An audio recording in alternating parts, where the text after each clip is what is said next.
స్ఫూర్తిదాయకును ముందు తరాలకి. ఎందరెందరో మహానుభావులు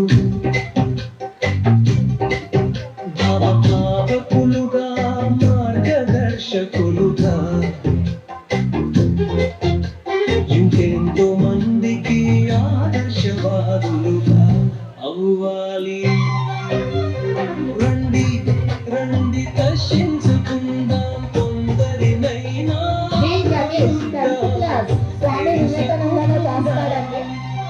శ్రీ విద్య 6th క్లాస్ సావిత్రిబాయి పూలే. చరిత దుర్గాబాయి కేసులు 5th class. Manvitha Sarojini Naidu 5th class. V Narayana Dhanush 5th class. Doctor Seethamma పేరు తెచ్చుకున్న డొక్కా సీతమ్మను. మాది గోదావరి దగ్గర లంకల గన్నవరం. అది అతివృష్టి అనావృష్టి ప్రాంతం. ప్రజలకు ఆహారం లేక కరువుతో మరణించేవారు. వారిని చూసి నేను చలించిపోయేదాన్ని.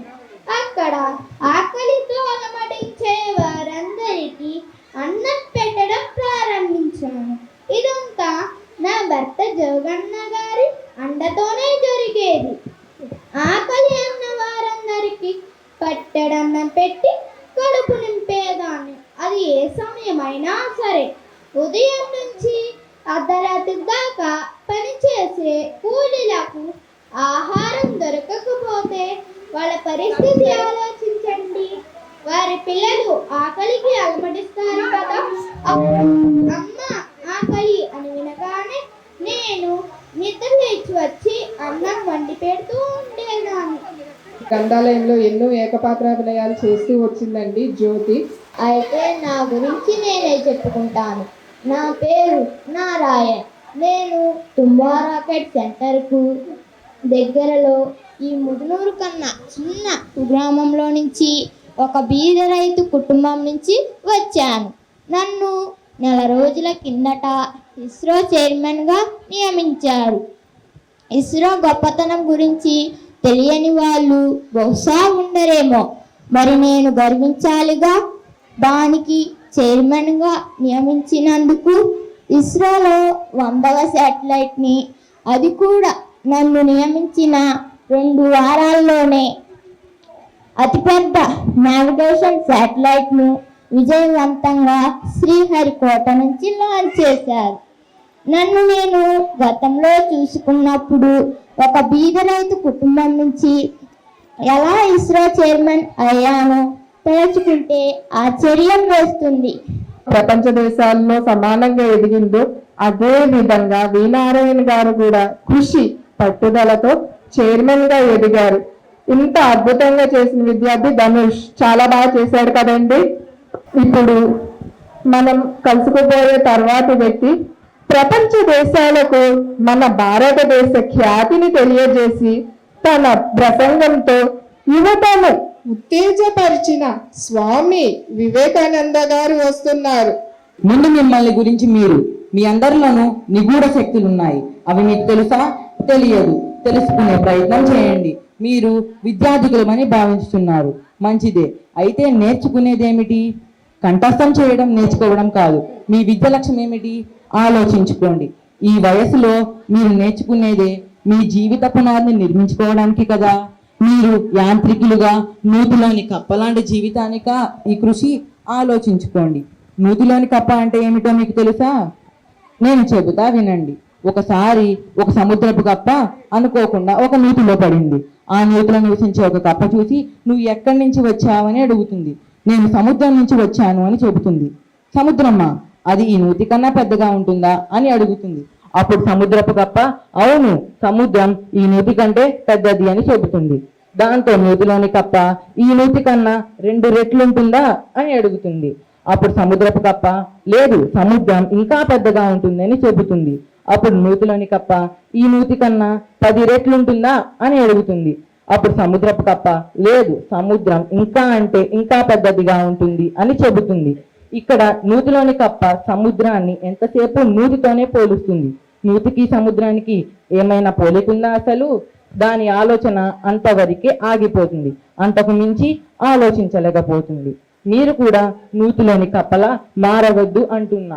రుద్రమదేవి అయిన నేను కాకతీయ సామ్రాజ్యానికి మహారాజును అవ్వటం ఎంతో గర్వంగా ఉంది. స్త్రీలంటే కేవలం వంటగదికే పరిమితం కాదని, రాజ్యాన్ని కూడా పరిపాలించగలదని నమ్మిన నా కాకతీయ ప్రజలైన మీ అందరి ధన మాన ప్రాణాలను కాపాడుతానని ప్రమాణం చేస్తున్నాను. తెలుగు జాతి ఉన్నంతకాలం నా ధీర చరిత్రను చెప్పుకునే అవకాశం ఇచ్చినందుకు మీ అందరికీ ధన్యవాదములు. రైతు మిత్రునిగా తరాలుగా నిలిచిన ఆరుద్ర పురుగును నేను. స్పాంజీ వంటి శుతి మెత్తని దేహంతో నేల మీద కదలాడే ఎర్రటి పురుగుని అయిన నేను ఈనాటి తరానికి తెలియటం బహు అరుదు. మా ఆరుద్ర పురుగులు ప్రపంచవ్యాప్తంగా 300 జాతుల వరకు ఉన్నాయి. సంవత్సరం మొత్తంలో ఆరుద్ర కార్తె సమయంలో గుడ్లు పెట్టి మా సంతానాన్ని వృద్ధి చేసుకోవడానికి నేల మీదకి వస్తాము. మిగిలిన సమయంలో భూమికి 40 అడుగుల లోతులో నివసిస్తాము. మా జాతి భూమి లోపల నుంచి బయటకి రావటమే వర్షాలు మొదలవుతున్నాయి అని రైతులకు సూచిస్తాము.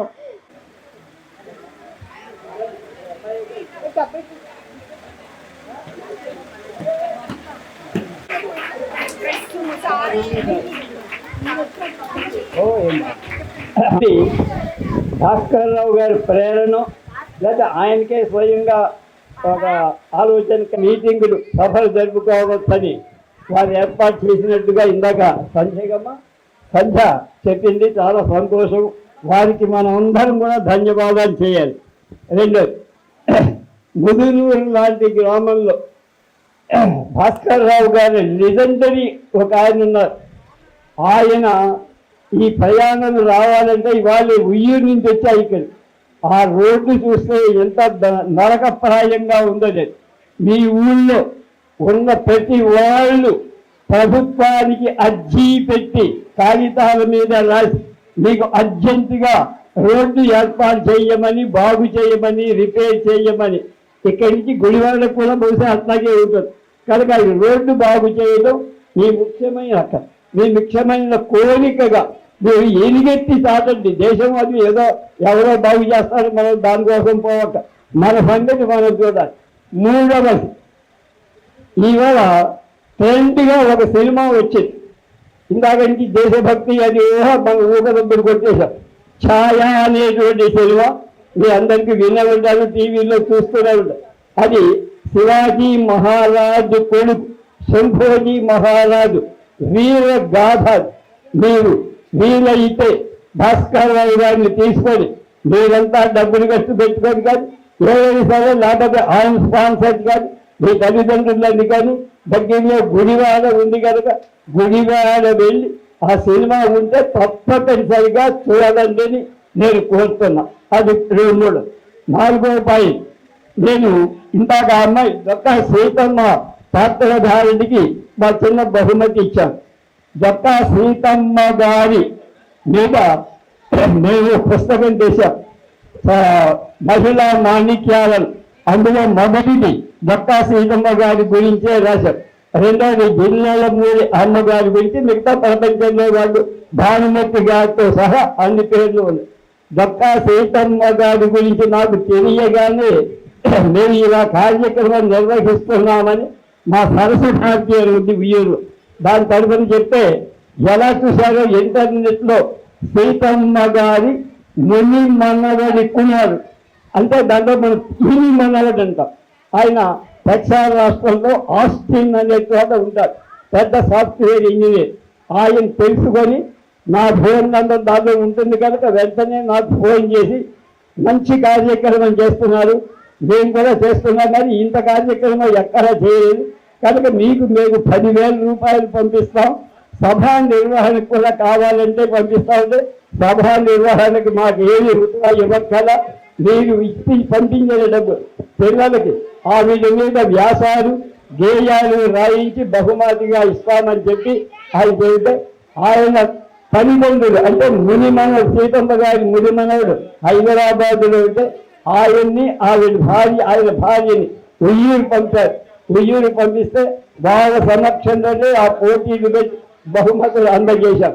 అలాంటి డొక్కా సీతమ్మ గారి ఒక చక్కని వేషధారణ ఆ అమ్మాయి బాగా చేసింది.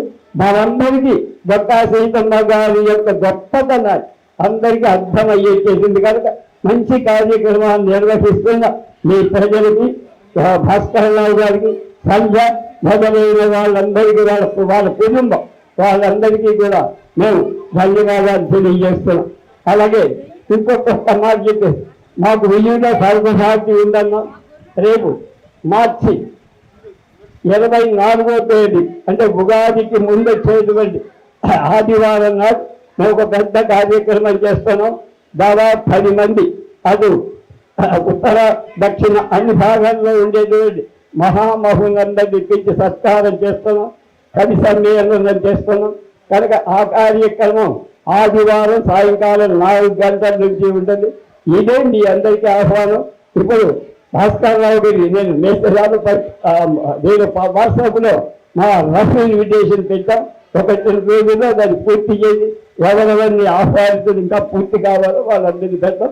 మీ అందరూ భాస్కరరావు గారు ఫోన్ చేసి మీరు రావాలి అంటే ఇవాళ పొద్దున్న పెద్దవాళ్ళు ఒక మీటింగ్లో ఉండి వివాహానికి వెళ్ళి ఇక్కడికి వచ్చాం కనుక మీ ఆప్యాయతకి మీ మన్నలకి మేము మా శిరస నమస్కరించి కృతజ్ఞత తెలియజేస్తాం. అందరికీ నమస్కారం అండి. ఇక్కడికి విచ్చేసినటువంటి పెద్దలు, ముఖ్యంగా మా గురుతుల్యులైనటువంటి హెచ్ఎం సార్ గారికి, నేను ఇయర్ వచ్చినప్పుడు ఆయన హెచ్ఎంగా చేస్తున్నారు. ఆయన చూసి నేను చాలా నేర్చుకున్నాను అనమాట. ఆయనకి మీ అందరికీ కూడా నమస్కారం అండి. మరి ఇంతకుముందు ప్రేమచంద్ గారు చెప్పారు, ఆయన ముఖ్యంగా 4 C's గురించి, 3 R's గురించి, అలాగే ఇది స్పోర్ట్స్ గురించి వాటి గురించి చెప్పారు. ఇక నేను చిన్నప్పుడు మా తాతయ్య గారి పక్కన కూర్చునేదాన్ని. అక్కడ మాజేటి రామచంద్రరావు గారు అనేటువంటి ఆయన ఉండేవారు. ఆయన ఫస్ట్ ఇలా గ్రంథాలయాలు ఇంటింటికి పంపించేటువంటి మొట్టమొదట స్థాపించారండి ఆయన. మరి ఆ గ్రంథాలయం ఇప్పటికి కూడా మాజేట్లో ఉంది అనుకుంటున్నాను. వాళ్ళ అబ్బాయి తర్వాత నిర్వహించేవారు. ఆయన చిన్న పాక అప్పుడు మాజేల్లో ఆయన దగ్గర ఎన్నో గ్రంథాలు ఉండేవండి. ఆయన తర్వాత దాని జిల్లా గ్రంథాలయం, సంచార గ్రంథాలయంగా కూడా ఏర్పరిచి ఇప్పటికీ కూడా కృష్ణా జిల్లాలో అమలుపరుస్తున్నారండి. మరి కానీ ఇప్పుడు చూస్తే ఈ లైబ్రరీలు పోయాయి. ఈ లైబ్రరీ అనేటువంటిది వచ్చింది, అది కూడా మానేస్తారు పిల్లలు. ఇక అంతా కూడా ఈ ఫోన్లు, తర్వాత ఇది అనమాట. అసలు పుస్తకాలు చదివే లక్ష్యమే లేదు. గవర్నమెంట్ పుస్తకం ముఖ్యంగా ఎన్నో పుస్తకాలు ఇస్తుంది మనకి. ఆ పుస్తకాలు ఎంతవరకు చదువుతున్నారు, ముఖ్యంగా తల్లిదండ్రులు కూడా పట్టించుకుంటున్నట్టు లేదు. మా చిన్నప్పుడు మా నాన్నవాడు బాలమిత్ర, చందమామ లాంటి పుస్తకాలు తెచ్చేవారు. కానీ ఇప్పుడు ఆ తల్లిదండ్రులకు వాటి గురించే తెలియదు అనుకుంటున్నాను నేను. అవి తెచ్చినప్పుడు పిల్లల నాలెడ్జ్ బాగా పెరుగుతుంది. తర్వాత కొంతకాలం తర్వాత పేపర్ వచ్చేది ఇంటికి. కంపల్సరీగా మా పేపర్ చదివించేవారు. ఆంధ్రప్రభ ఆ రోజులో ఉదయం, ఈనాడు తర్వాత వచ్చింది అనమాట. ఇవన్నీ కూడా చదివించేవారు అనమాట.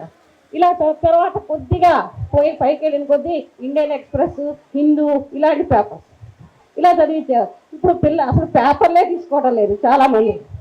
అవి కూడా పార్టీ పరంగా ఉండేటువంటి పేపర్లు వేసుకోవడం అనమాట. తెలుగుదేశం అయితే ఒకటి, ఇదైతే ఒకటి, ఇలా పార్టీ. ఇది కాదండి మనకు కావాల్సింది పిల్లలకి. ముఖ్యంగా ఇండియన్ ఎక్స్ప్రెస్ చాలా చిన్నగా ఉంటుంది, కొంచెం పెద్దగా ఉండేటువంటిది హిందూ. ఈ పేపర్లు చదివితే ఆ పిల్లల నాలెడ్జ్ పెరుగుతుంది. తప్పనిసరిగా మీరు కూడా చందమామ, బాలమిత్ర పుస్తకాలు తప్పనిసరిగా చేసుకోండి. నాకు చాలా ఆనందంగా ఉందండి. గ్రంథాలయాల గురించి ఇంత వివరిస్తున్నటువంటి పెద్దలందరికీ కూడా, ముఖ్యంగా సార్కి నా శిరసు వంచి అభినందనలు తెలియజేస్తున్నానండి. నమస్కారం చెప్తున్నాను నేను. అలాగే మా స్కూల్స్లో కూడా చాలా పుస్తకాలు ఉన్నాయండి. ఆ పుస్తకాలు నాకు తప్పించుకునే అలవాటు లేదు. వద్దు వద్దు సార్, వద్దు సార్, వద్దు వద్దు, మేమేముంటుంది. అలాగే ముఖ్యంగా మా లైబ్రరీలో కూడా చాలా పుస్తకాలు ఉన్నాయి. మా టీచర్స్ కూడా ఇంటికి ఇచ్చి పంపిస్తున్నారండి. అలాగే క్లాస్లో కూడా పక్కన పెట్టడం జరిగింది.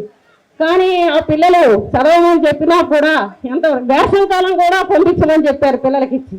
అవి కూడా మీరు అందరూ కూడా ఉపయోగించుకోండి తప్పకుండా. ముఖ్యంగా మీ తల్లిదండ్రులు నేను యానివర్సరీకి వెళ్తున్నానండి, స్కూల్ యానివర్సరీకి. ఎక్కడ దేశభక్తి గేయాలు లేదు, ఏ పాటలు మంచి సంగీతం అనేది లేదు, ఎంతసేపు డీజే. ఆ డీజేతోనే పిల్లలు అసలు చక్కగా డాన్స్ చేసింది ఏమీ కనపడలేదు. ఇక్కడే కనపడుతుంది నాకు ఆ ఏకపాత్ర అభినయాలు కానీ అవి కానీ. ఏంటో పిచ్చి డ్యాన్సులు, శరీరం అంతా కదిలిపోతూ అర్థం లేని పాటలండి. మన చెవులు కూడా తలకాయ నొప్పి వస్తుంది 5 నిమిషాలకు ఆ మూతకి. అలాంటి సమాజంలో మనం బతుకుతున్నాం. ముఖ్యంగా తల్లిదండ్రులు మారాలండి, పిల్లలు కాదు. పిల్లలకి ఎలా ఉండాలి, ఎలా చెయ్యాలి, ఏ విధంగా పిల్లల్ని నేర్పాలి అదే తల్లిదండ్రులు నేర్పాలి. వీళ్ళు మా స్కూల్కి వచ్చి ఓ టీచర్ కేకలేస్తే మేము కన్నదే ఒకళ్ళని పెంచిందే ఒకళ్ళని కనుక నువ్వు ఏమంటానికి లేదు. అవసరమైతే మేము పై ఆఫీసర్కి రిపోర్ట్ ఇస్తాం. అంతేగానండి వాళ్ళు ఎందుకు కేకలేశారు ఏమిటి. మా చిన్నప్పుడు కేకలేస్తే నేను తల్లితో చెప్తే ఇంకో దెబ్బ మొదలు కొట్టేవారు, నువ్వేదో తప్పు చేసావని. కానీ ఇప్పుడు అలా లేదు సమాజం. ఈ టీచర్లు కూడా చాలా భయంతో బతుకుతున్నారండి. మనకెందుకు వచ్చింది, మన జీతం మనకు వస్తే చాలు, వీళ్ళని కొట్టడం ఎందుకు, కేసులు పెట్టించుకోవడం ఎందుకు, పోలీస్ స్టేషన్కి వెళ్ళడం ఎందుకు, సస్పెన్షన్కి ఎందుకని. కానీ ఈ మోరల్ ఎడ్యుకేషన్ అనేటువంటిది కానీ ముందుకు తల్లిదండ్రులకు నేర్పితే బాగుంటుందేమో అనుకుంటున్నాను నేను. పిల్లలకు కాదు, పిల్లలు అలా మారడానికి కారణం ఎవరు అంటే తల్లిదండ్రులే. మనం ఎలా బతికాం, మనం ఎలా పెద్దవాళ్ళం అయ్యాం అనేది తప్పనిసరిగా మనం నేర్చుకుని పిల్లల్ని కూడా అభివృద్ధి చేయాల్సిందిగా నేను విద్యాశాఖ తరఫున కోరుతున్నానండి. అన్ని అవకాశాలు పాఠశాలల్లో ఉన్నాయి, కానీ టీచర్లను బెదిరించే వ్యవహారాలు మానేస్తే బాగుంటుంది. వాళ్ళని మన నిజమైన గురువులుగా గుర్తించి వాళ్ళు తప్పనిసరిగా అభివృద్ధి మళ్ళీ చేస్తారు. అలాంటి సమాజాన్ని నిర్మించమని ఇదే స్టేజీగా మొత్తం మన జిల్లా అంతా వ్యాప్తి చెందాలని కోరుకుంటూ థ్యాంక్స్. ఇక్కడ ఇంగ్లీష్ అర్థం కాదు, చేయి పైకి ఎత్తండి. ఇంగ్లీష్ ఎవరికి అర్థం కాదు. 1 ఇద్దరే మిగతా అందరికీ ఇంగ్లీష్ అర్థం అవుతుందా? నాకు మామగారు చెప్పాడు తెలుగులో స్పీచ్ ఇవ్వమని. కానీ నేను పుట్టింది ఇక్కడే మేడూరు దగ్గర, మేడూరులో, కానీ పెరిగింది పంజాబ్లో. 53 ఇయర్స్ నేను పంజాబ్ ఢిల్లీలో ఉన్నాను. నాకు తెలుగు మాట్లాడటం సరిగా రాదు. సో నేను కొంచెం ఇంగ్లీష్లో మాట్లాడతాను. మీ అందరికి అర్థం అవుతుందా? So most of you I think they understand English.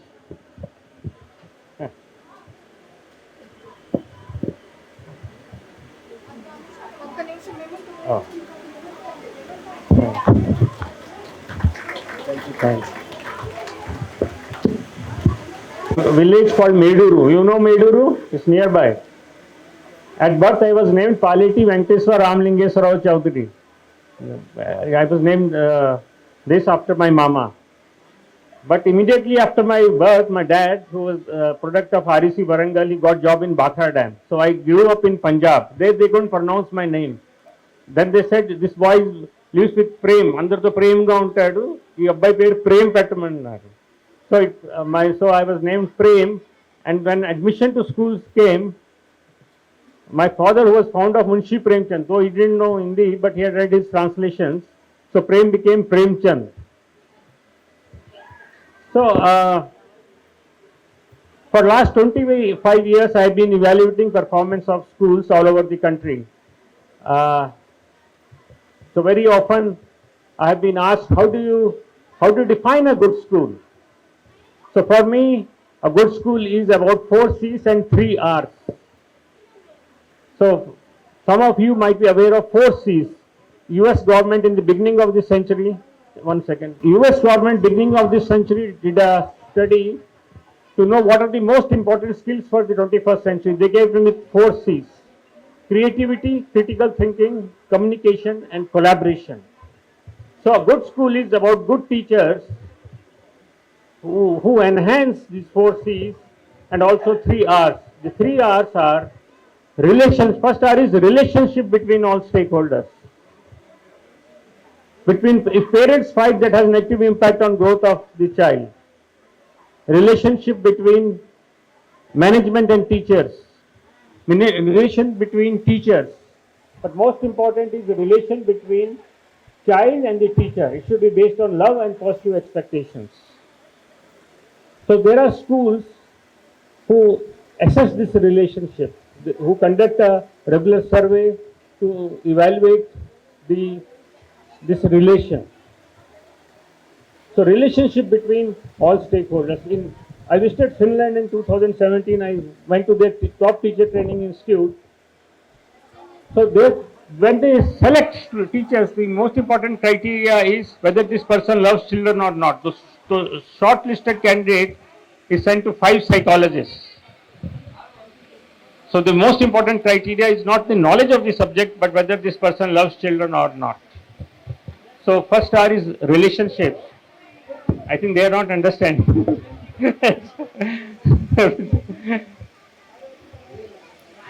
I will. Second R is relevance of what they are learning. So teachers should do research, whatever they do teach. So how it is used in real life, how it is applied in real life. Third R is rigor. If it happens, if the first 2 R's are in place. So earlier, so if the relations are good and the child is convinced about the relevance, the rigor happens. And rigor is very important. Rigor is important to make a child more intelligent and more creative. You are understanding what I mean? Okay. Ma'am, you understand? You are understanding what you are the panchayat, you are sarpanch. Okay. You follow what I am saying? Very important for government schools. You both are into schools. So this is very important for education. See, relevance and then rigor. Earlier, even neuroscientists thought that brain stops producing neurons after 6-7 years. Now it is conclusively established that brain produces neurons till death. And when you play sports, more neurons are produced. So sport is very important for education. So a good school should ensure that every child is exposed to 1 hour of sports. There should be at least a recess period, 1 hour of sports in school. That is very important. More neurons are produced. But the problem is these neurons die. They survive when they make connections, and when they make connections, when you focus to acquire knowledge. So you have to create an environment that they put in effort to acquire knowledge, and also challenge every child to think.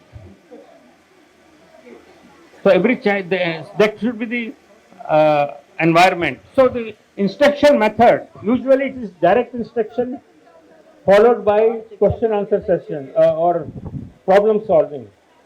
But in the good schools, it's the other way around.